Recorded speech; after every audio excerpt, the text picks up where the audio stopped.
Hello, everyone. Good to see you. Ready for some more Bible trivia? I hope so, because that's what you're going to get. First of all, I got to ask you a question. What do you call someone with a nose or without? Let me start over. What do you call someone without a nose or a body?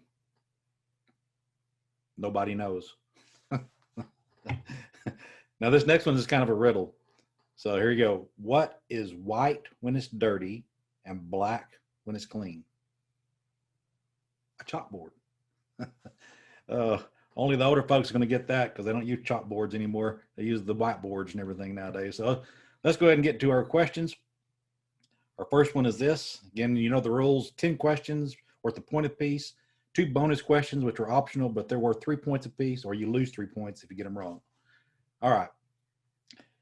To protect myself, I pretend to be insane. I started drilling and I wrote on the walls and gates. Was this Samson, David, or Daniel? 1 Samuel 21, verses 10 through 15, tells us that it was David. Number 2, I was taking a walk on the roof of my palace in Babylon, and I suddenly went insane. Is this talking about Cyrus, Darius, or Nebuchadnezzar?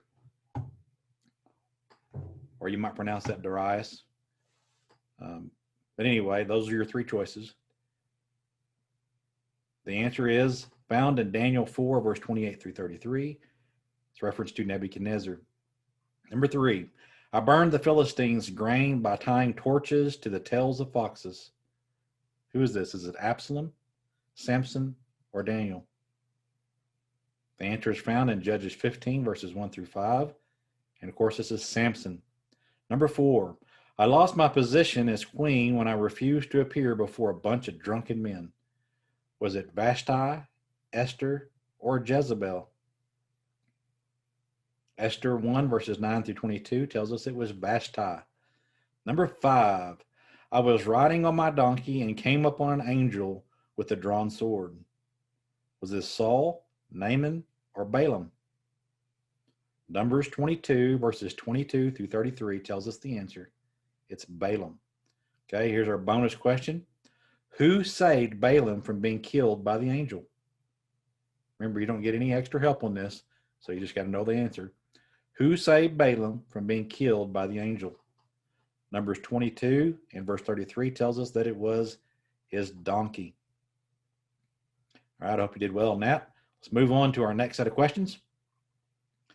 Who was the prophet that warned the Israelites against seeking a human king? Was it Samuel, Eli, or Micah? 1 Samuel 8, verses 5 through 18 tells us it was Samuel. Number 2, who was the exceedingly tall son of Kish who would one day rule Israel? Was it David, Solomon, or Saul? 1 Samuel 9, verses 1 through 2 tells us that it was Saul. Number 3, what were Saul and his servants looking for when they came to the city of Samuel, the prophet's home? Was it donkeys, food, or a woman? 1 Samuel 9, verses 3 through 14 tells us that it was donkeys. Number 4, what did God instruct Samuel to do for Saul? Give him a feast, make him king, or find him a wife? 1 Samuel 9, verses 17 and following tells us the answer is to make him a king. Number 5, how old was Saul when he became king of Israel? 25, 35, or 40? 1 Samuel 13, verse 1 tells us that he was 40 years old. Now here's your bonus question. How long did he reign? How long did King Saul reign? Well, 1 Samuel 13, verse 1 tells us that it was 32 years. All right, I hope you did well. Let me know down in the comments how well you did. Some of these questions were pretty easy, and some of them may be a little bit more difficult. Anyway, I hope you have a great day.